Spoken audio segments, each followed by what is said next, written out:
If you drive a GM vehicle and you can't remember the last time that you changed your cabin air filter, this video is for you. I just put in this ACDelco cabin air filter in my GMC Acadia, and I want to show you why I went with this one specifically. So this is the ACDelco CF185 cabin air filter, and the reason that I chose this one is simple. It's the exact filter that GM recommends for my vehicle. It's not an aftermarket alternative, it's the actual factory recommended replacement part that's designed and validated by GM engineers specifically for Chevrolet, Buick, GMC, and Cadillac vehicles.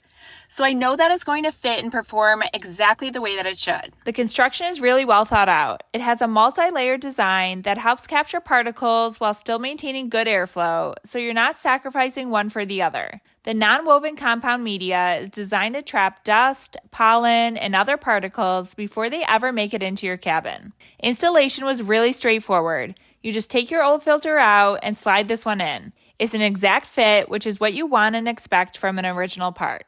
If you have a GM vehicle, this is honestly the cabin air filter that I would choose every time. You know it's going to fit, you know it meets GM standards, and you know that it's backed by General Motors. It's such a simple maintenance item that makes a real difference in the air quality inside your car.